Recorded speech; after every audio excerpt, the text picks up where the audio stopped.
بسم اللہ الرحمن الرحیم۔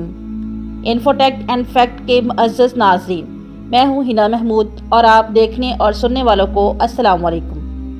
ناظرین گرامی، آپ نے بارہا یہ تو سنا ہوگا، بہت سے لوگوں نے راہ ہدایت پا کر دین اسلام قبول کر لیا، لیکن کیا آپ نے ایسے بدقسمت اور بدبخت لوگوں کے بارے میں سنا جو دنیاوی دولت اور شہرت کمانے کے لیے دین اسلام سے منحرف ہو گئے؟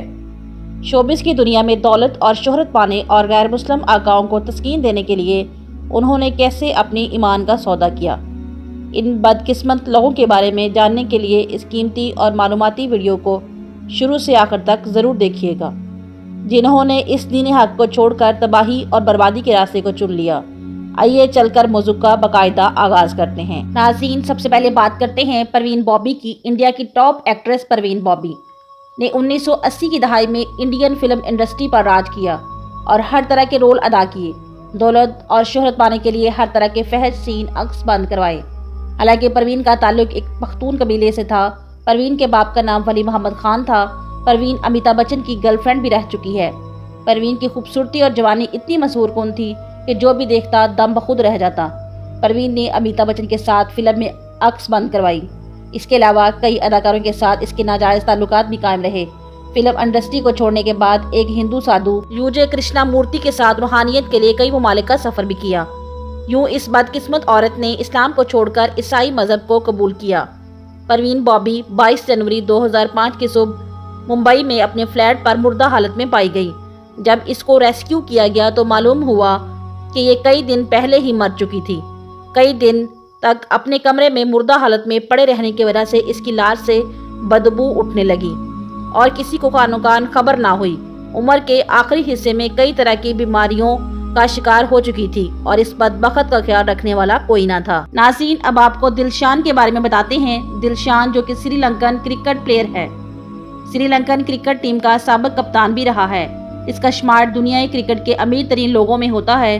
دلشان IPL میں بھی نمایاں کارکردگی دکھا چکا ہے اور اس وجہ سے اس نے کافی دولت بھی سمیٹی۔ دلشان سن 1976 میں سری لنکا میں پیدا ہوا۔ دلشان کے والد مسلمان جبکہ والدہ بدھ مت کی پیروکار تھی۔ بچپن میں دلشان مسلمان تھا اور آپ کو یہ جان کر حیرت ہوگی کہ اس نے قرآن پاک مکمل پڑھ رکھا تھا اور اس پر عمل بھی کرتا رہا۔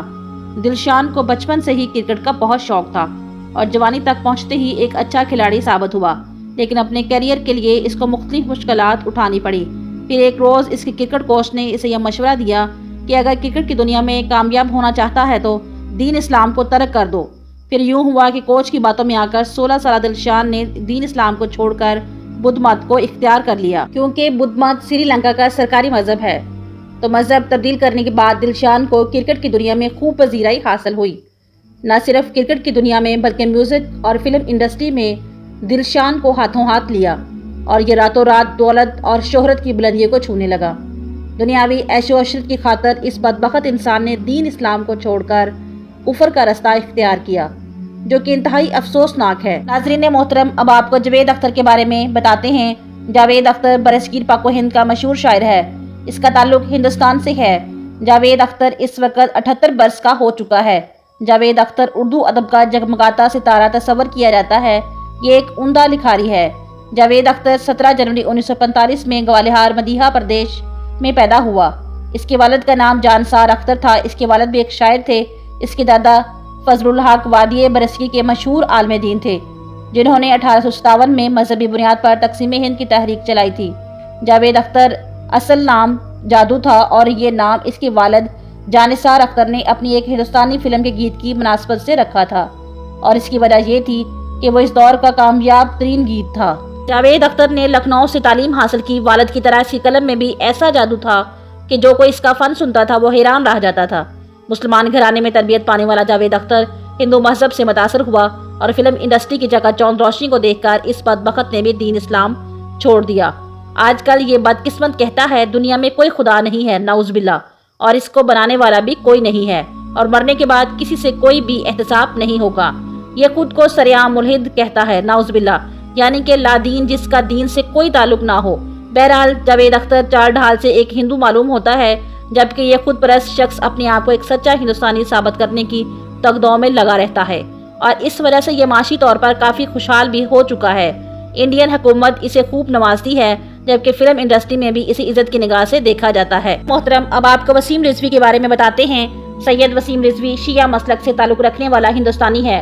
وسیم رضوی انڈیا کے بھارتی وقف شیعہ بورڈ چیئرمین بھی تھا، لیکن بی جے پی حکومت آنے کے بعد یہ اپنا مذہب چھوڑ کر مودی سرکار کے قریب ہوتا چلا گیا۔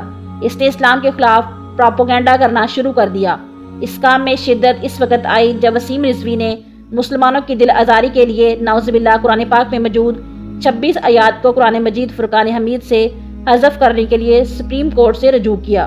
یہ مسلمانوں کے خلاف گناؤنا پروپیگنڈا تھا۔ اسی وجہ سے انڈین مسلمانوں نے احتجاج کیا اور اس معلوم کے سر کی قیمت بھی مقرر کر دی۔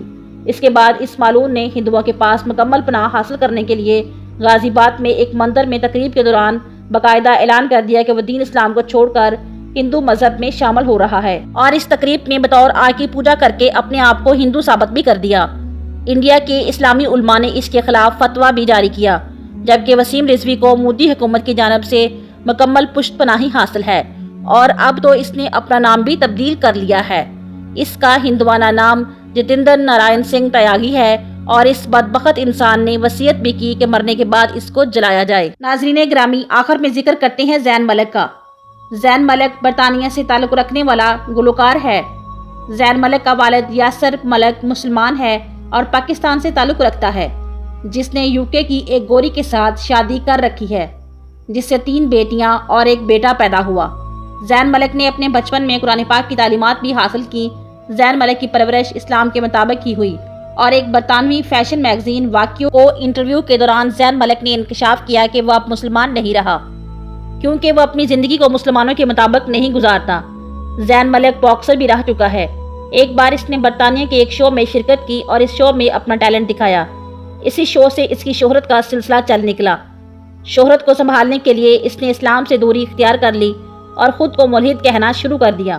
اس کے بعد وہ ایک امریکی اداکارہ کے ساتھ ریلیشن شپ میں بھی رہا، جس کا نام گیگی حدید ہے، اور اس ماڈل کے ساتھ 6 تعلقات رکھے۔ ان ناجائز تعلقات کے نتیجے میں زین ملک کی ایک بیٹی بھی پیدا ہوئی۔ اس کے بعد لڑائی جھگڑے کی بنا پر زین کو 1 سال تک جیل کی ہوا بھی کھانا پڑی۔ اس وقت زین ملک کو دنیا کے ٹاپ گلوکاروں میں شمار کیا جاتا ہے۔ زین ملک ماہانہ لاکھوں ڈالر کماتا ہے، لیکن اس بے پناہ دولت کے باوجود ذہنی سکون سے محروم ہے اور ایک بے معنی سی زندگی گزار رہا ہے، کیونکہ اس بدبخت نے دین اسلام کو چھوڑ کر اپنے لیے دلدل کا انتخاب کیا اور خدا کا قہر اس پر برس رہا ہے۔ جی تو معزز ناظرین، یہ تھی آج کی ویڈیو۔ اس حوالے سے آپ کی رائے کیا کہتی ہے؟ کامنٹ کر کے ہمارے ساتھ شیئر ضرور کیجیے گا۔